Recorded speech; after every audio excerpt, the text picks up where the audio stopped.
Hi everyone, welcome to another of my bonus videos. So I've been feeling particularly productive this week, and so we now have a situation where it's Sunday morning, and we're going to get two videos today. The already planned Mavs Contrarian Coding News, and then this, which could be the start of a new series, but I just thought I'd put this out there and see who's interested. So this is very much a behind the curtain type video. So often when I'm doing flourishing videos, which there's quite a few of on this channel, I tend to be a bit general, artfully vague, I think is my favourite term, because not what works for some people in terms of being very specific about methods of flourishing doesn't always work for other people. So I find it's quite good to speak generally. But as I was going through my usual morning habit today, I thought this would be a really interesting one to chat about. There's no actual code in this one at the end of it, although you can create it, and we might have a quick peek to see what it did. That wasn't really the purpose of this this morning's ponder. I think I'm going to call the series, if it does evolve into at least this pilot episode, will be called something like the Pondering Mage. And we'll talk a little bit about a sort of side brainstorming rabbit holes I went down, but just to put this into perspective. So, and I've mentioned it in other videos, as many of you know that watch the channel, I've been very impressed by the book Tiny Habits, and I started doing this, I think in the book they call it the Maui Tiny Habit, Maui Tiny Habit, but I've done a variant of it. So instead of saying today is going to be a good day and smiling when I first sort of put my feet on the ground in the morning, I do today is going to be a flourishing day, and then smile, and then think of an early win. And what that's evolved into is this almost sort of pondering session that I do pretty much every morning now, which really I find sets me up for the day and gives me a few options to work on in terms of learning projects. So I thought I'd walk through today's one. Now, the context of this can vary of when I do them. Sometimes I do it when I'm sort of sitting down. So how it works in the morning is usually on a weekday, what will happen is my wife goes to the gym, and then we don't feed Mav until around sort of 7ish, I think. So I do all my sort of exercises at home and outdoors and stuff like that. So in the some mornings I might be working out, but generally Mav's always going to get fed at 7. So what he tends to do is he'll come in and sort of lie on my chest sometimes while I'm sort of thinking about what to do and getting ready for the day. And then sometimes when I'm sort of getting ready out in the kitchen, making breakfast or whatever, he'll come up and sort of sit by me on his sort of favourite. Actually, there's this stack of bins where we usually would keep the bird food in the winter, and he sits on top of that. He has like a favourite mat that he sits on, and he'll just hang out fairly patiently until breakfast, until 7 o'clock. Depends on his mood. But generally, when I'm doing these, he's generally always there in the background. But it's funny, when he's lying on my chest and doing it, at some point his whiskers have normally ended up my nose, because he has particularly impressive whiskers. So anyway, this morning I was out in the kitchen and I was just bouncing a few ideas around in my head. And I don't know how many people are aware, but I do have a sort of side background in education. I was a sessional lecturer at Red Hill College for a number of years while I was working for myself anyway, so it was an interesting side gig. And so I have a background in adult ed, and also over the years I've trained multiple staff in all manner of disciplines. So I've always had an interest in education, interested in continual professional development. And I think that comes with my own sort of wrestling with learning, of being quite sort of frustrated during my sort of teenage years in terms of I didn't really know how to learn. And one thing that's become, I suppose, apparent to me now is that what a powerful tool generative AI could be if used correctly. And so that's what I've been trying to do, is use these tools for sort of flourishing, use them in a sort of positive way. And so this morning I was sort of just bouncing around ideas in my head, and I thought I should run some of this past Claude, see where it takes me. And then in doing this I thought, yeah, why don't I just do a post-session record of this, like a video journal, if you like, of the process I went through. So this morning I was pondering with my colleague Mav, education in various countries. And so I went into Claude and just said, which country has the highest average education and why? And it went through the usual process of saying, well, there's lots of different metrics that you can use for this, and depending on the metric, different countries bubble up to the surface. Now, I'm not going to go into fine detail here of the results. I'm more sort of interested in imparting like the way the way the pondering took me this morning, pondering. So yeah, I started off, which country has the highest average education and why, and got back some various results. So then I thought, if a country were able to design an effective education system from the ground up, what would it look like? So I went through early foundation, core principles throughout, curriculum design, learning methodology. I'm always fascinated by things like curriculum design, because when I was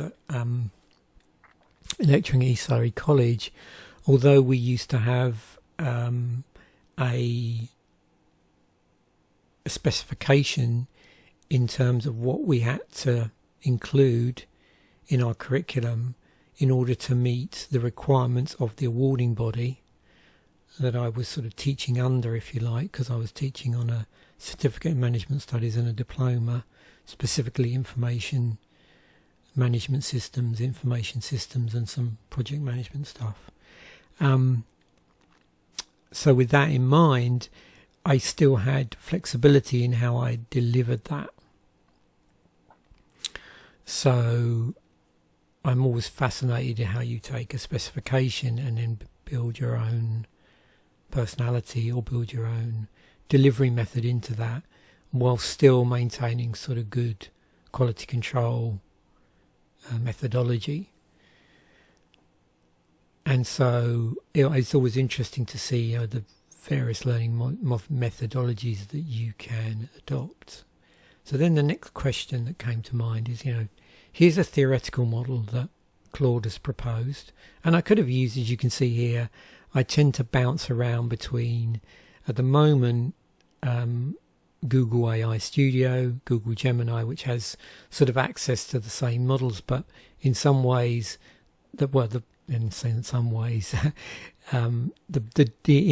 the front end interface is different, and also when I'm experimenting with APIs, this is I use the sort of Google Gemini API key, which you sort of get from here as well, but I bounce back between either of these. Claude, which I've only just started recently using, DeepSeek and Microsoft Copilot, and it's sort of coming around now. I have favourites that change each month in terms of what I use for what, but I thought I'd give Claude a bit of a crack this morning at it, but no doubt during the course of today, I suspect I'll try other things, and I encourage you to try other things. What I'm going to do is I'm going to include in the description all of the prompts that I used. They're pretty straightforward prompts here. So if a country were able to design an effective education system from the ground up, what would it look like? So yeah, there was that one. Then there was, which country is closest to this theoretical model? So at the moment, what I tend to do is I'm just bouncing ideas out. I hadn't quite gone down the rabbit hole of thinking, you know what, I should create an app for that, but it happens in a moment. So yeah, so it was going around through here. Talks about Finland and various other strong contenders. So then I thought, well, why don't I get it to walk through a proposed the theoretical model? So this isn't the finished model. This is a theoretical model. What the progression would look like for a particular subject, in this example, artificial intelligence. So if we're literally teaching artificial intelligence at a really young age as part of a overall curriculum from, early age through to 17, 18. What would that look like? And there is a sort of, in some ways, how would you put it, a side quest here, or something else that's going on in my background, this whole idea of, context. So as you run these prompts, obviously, contextually, the models in various ways are looking back at what they've said before. And that, when you talk about those things, you often hear the word, context window or contextual prompting or whatever. So that also mixes into this. So often, and this is something I've done for a long while actually, before I really understood the idea of context, was often I think I used to call it softening up the model in the early days when I first started using, probably Microsoft, whatever it was called before it was called Copilot. And I used to do that. I'd often sort of engage in a conversation with the LLM before I got to where I wanted to be. In this session, it was much more organic. So based on the proposed theoretical model, can you walk through what the progression would look like for a particular subject, in this example, artificial intelligence? And it did that. So we got things like assessment portfolios and all sorts of lovely things like that. Ongoing assessment throughout, real-world integration. So then the inevitable came up. So it's like, okay, can you create an application that uses Google Gemini 2.4 Flash and requests in Python as a content creator for this AI learning framework? And this is what it came up with. So let's have a quick look. Like I said, it's not really an episode specifically about programming, but programming comes into it obviously, because I ended up going down that rabbit hole. So we've got, this is a first pass. I've not yet tested any of this. Usually what I would do, and this is really because this started out as an organic brainstorming process, but usually what I would do is I would test the code that it kicks out fairly early on, so I can do course adjustments, because I've found, if you go down too far with this before you've tested anything, it can develop some strange ideas about things. And I can already see that here, for instance, this is not the correct name for the usual Gemini API key if you save it as an environment variable. It's actual, I think, was it Gemini underscore API underscore key. I think at one point it was Google underscore API underscore key, which was the sort of recommended one. The other thing it did was it put in a token generation limit, which has a habit of truncating parts. Other areas of concern is just making sure this is not grabbing just one piece of text, because sometimes with these models they'll return multiple text entries in JSON, so you have to be a bit mindful about what's going on here, and just check that it's not missing where if it is returning like multiple text sections, you sort of get to grab all of them. So that's the usual things I would go through and look at, and other things like, you know, has it got the encoding right when it's saving the results. I didn't specifically ask it what format to save in as, so it'll be interesting to see whether it's done it as a whole load, a big sort of JSON data structure, or whether it has done it as .md files. But yeah, already it's starting to build this out. And then we've got additional utility functions for extended functionality. So it's been a bit probably overly helpful here. We've got some setup instructions as well. That's it tagged on the bottom. And later on I did notice, because just before doing this episode, this video, I did take a quick look at the code. This went a bit wacky later on, as we sort of over extended in terms of the code generation, which I find is fairly easy to do in Claude. I don't know enough about the model to know why that is, but I do tend to find Claude generates a lot of code, yeah. So there's good, you know, that's good and bad. I actually prefer generally models that off the bat aren't so generous with the coding, just for various reasons why that's the case. But that's just probably to do with the way I like to use them. And you can see here it's got sort of an explanation of what's going on. So I actually said to it, you know, I'm concerned that setting the max output tokens value may cut off certain materials. I didn't at that point express any other concerns, mainly because I checked this first, because I know that some of these models have a habit of setting this for good or bad, and there are reasons why you might want to set this, but got to be a bit careful when you're creating things like lesson plans or stuff like that. So yeah, so it went through and refined that in some way, and if we were to sort of scroll through here, we would probably find that either it's extended it slightly. You can see here it's selectively, it's got dynamic token limits now based on what it's trying to produce. Now at this point I have no idea how this program looks or anything. I haven't checked any of that. Like I said, it was literally just an open-ended brainstorm, and I was just going to see out of curiosity at some point what I ended up with at the end. What I sometimes do with this as well is, if I'm a bit apprehensive about where it went, I'll take the same prompts and just run them through a different model. So that's not unusual for me to do, is to just do a prototype run through, almost like a test run, see where generally the model's taking it, and then go, okay, let's try something else. So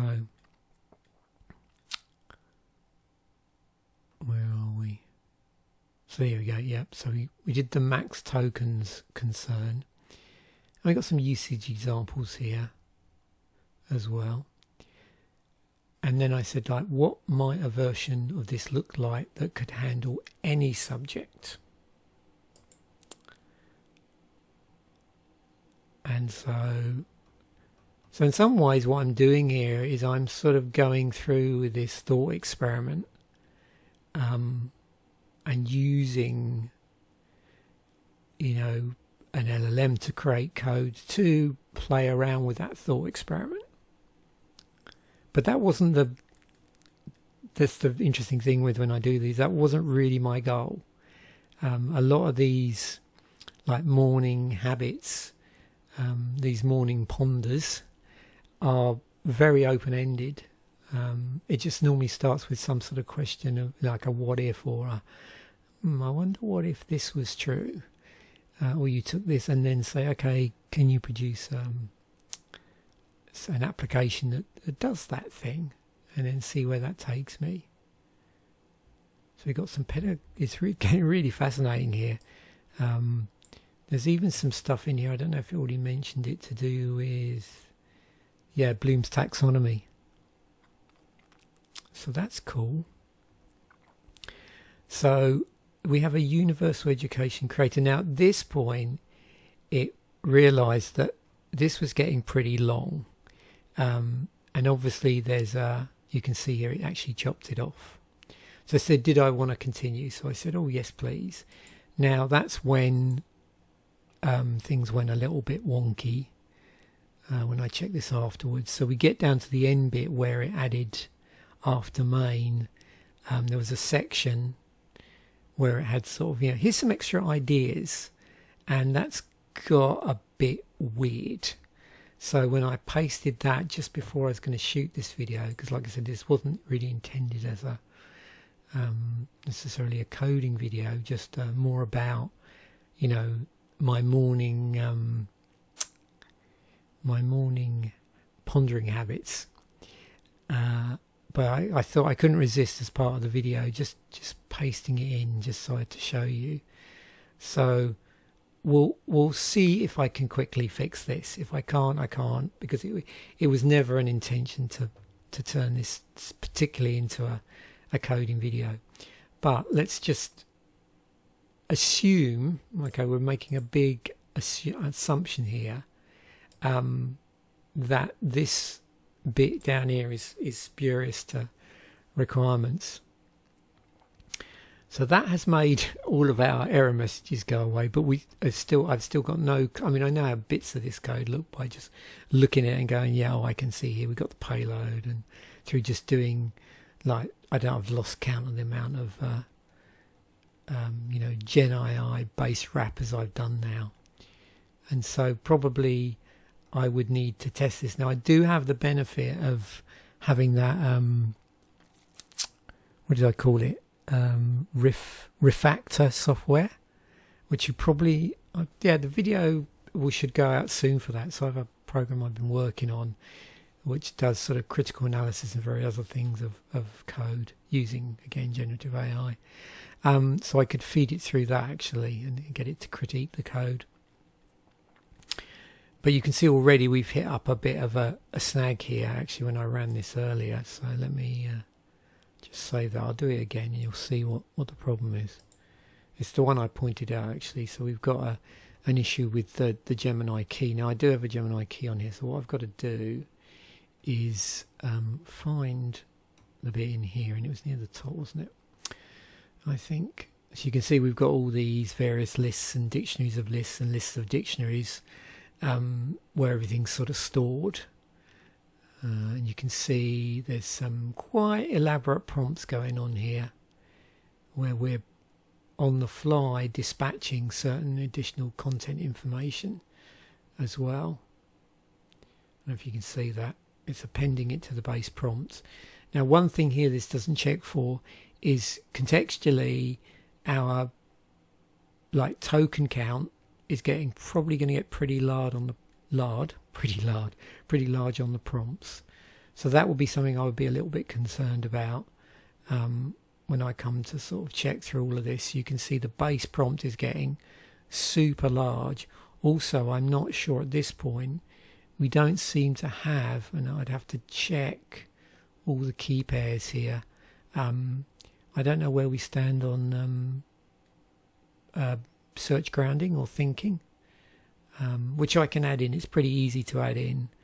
It's just an extra sort of JSON, couple of JSON values really. But yeah, that would be something I would also be concerned about at this point. So anyway, let me do this before like I said, this wasn't intended as a coding video, but you know how things end up. Okay, so this should be, and we'll just do we could do a find and replace, but it's only in two places here and it's really close together. So I think if I get this right first time, it's this. I mean, I've done this enough times now, I should know this, but you know what it is. And of course there's several ways you can do this. I prefer, because these are just, you know, this is not in production code. So the way I usually do it is I don't now hard code it, I do it as an environment key. So it makes it easier when I'm doing demos here. I'm not accidentally revealing the API key.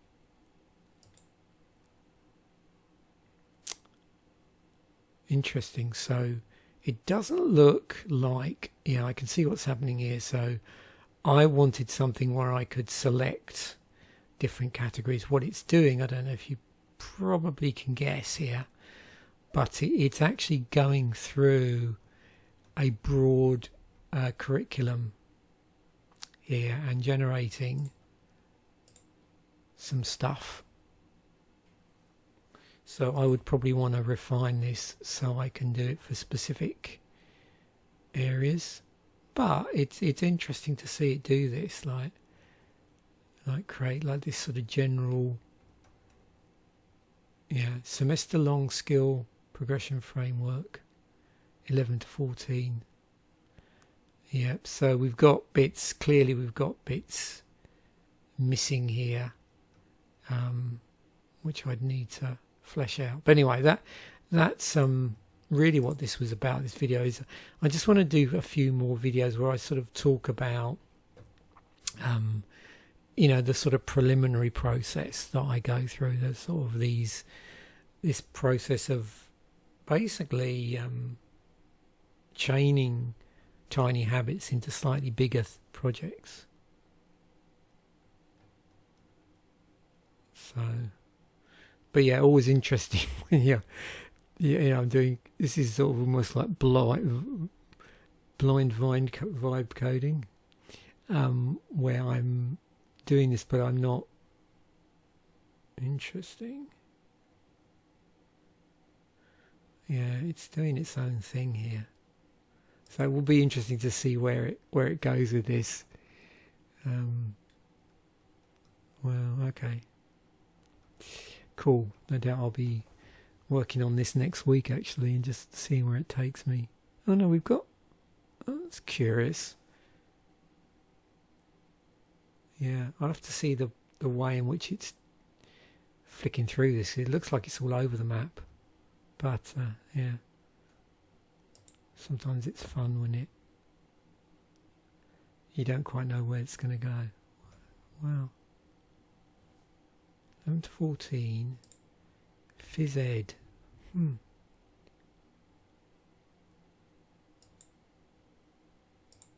got environmental science, biodiversity, 8 to 11. Oh, here we go. I think yeah, okay. Interesting.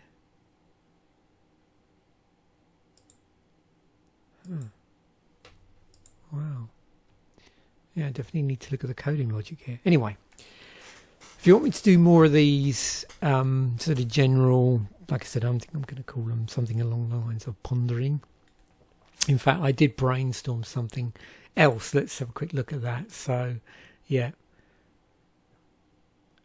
Pondering, a Magic the Gathering pondering vibe. So here we have apparently Pondering Mage, I believe. I was trying to get rid of the human hand here. Didn't really fit in with the vibe. There you go. And then of course I couldn't resist on going off down a Magic the Gathering rabbit hole. Whisker the Pondering Mage it came up with. Can you create a visual mock-up of the card? So there is Whisker the Pondering Mage. 2 and a blue. Legendary creature, cat wizard. When Whisker the Pondering Mage enters the battlefield, scry 3, then draw a card. 1 and a blue. Reveal the top card of your library. If it's an instant or sorcery, you may cast it without paying its mana cost. Otherwise, put it into your hand. It's a 2/4. Wow. Okay. Looks a bit like power creep to me. Yeah, we've got Maverick the Pondering Mage. yeah, I was playing around with power levels here, so making it a 1-4 was doing weird things with the tap symbol. So then I tried turning it into a planeswalker, and it wanted to start messing around with glowing orb tokens. So yeah, but I think I'll definitely be using this artwork for the video, I should imagine. So yeah, welcome to the Pondering Mage series.